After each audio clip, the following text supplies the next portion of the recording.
Hi అండి, welcome to Shailaja foods. ఇవాళ మీకు తమిళనాడు స్పెషల్ క్యాబేజీ కూట్ ఎలా చేయాలో చెప్తాను.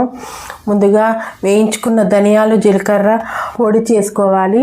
తర్వాత కొంచెం పచ్చి కొబ్బరి ముక్కలు వేసుకొని 2 ఎండుమిరపకాయలు, 2-3 వెల్లుల్లి రెబ్బలు వేసుకొని మిక్సీ పట్టుకొని పక్కన పెట్టుకోవాలి. తర్వాత స్టవ్ మీద బాండి పెట్టి 2 టేబుల్ స్పూన్ ఆయిల్ వేసి 2 ఎండుమిరపకాయలు, జీలకర్ర, ఆవాలు మాత్రమే వేసుకోవాలి.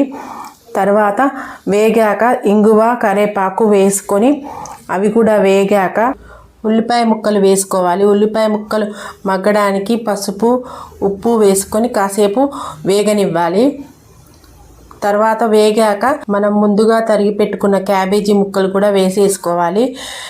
క్యాబేజీ ముక్కలు మగ్గడానికి నీళ్లు పోసుకొని కాసేపు మూత పెట్టి ఒక 10 నిమిషాలు అలాగే ముక్కల్ని ఉడకనివ్వాలి. తర్వాత మనం ముందే ఉడకబెట్టుకున్న పప్పు, నీళ్లు, మనం మిక్సీ పట్టుకున్న గ్రేవీ వేసేసుకొని కాసేపు ఒక 5 నిమిషాలు ఉంచాక పైన కొత్తిమీర జల్లుకొని తింటే చాలా బాగుంటుంది. ఈ వీడియో నచ్చితే లైక్ చేయండి. Thanks for watching.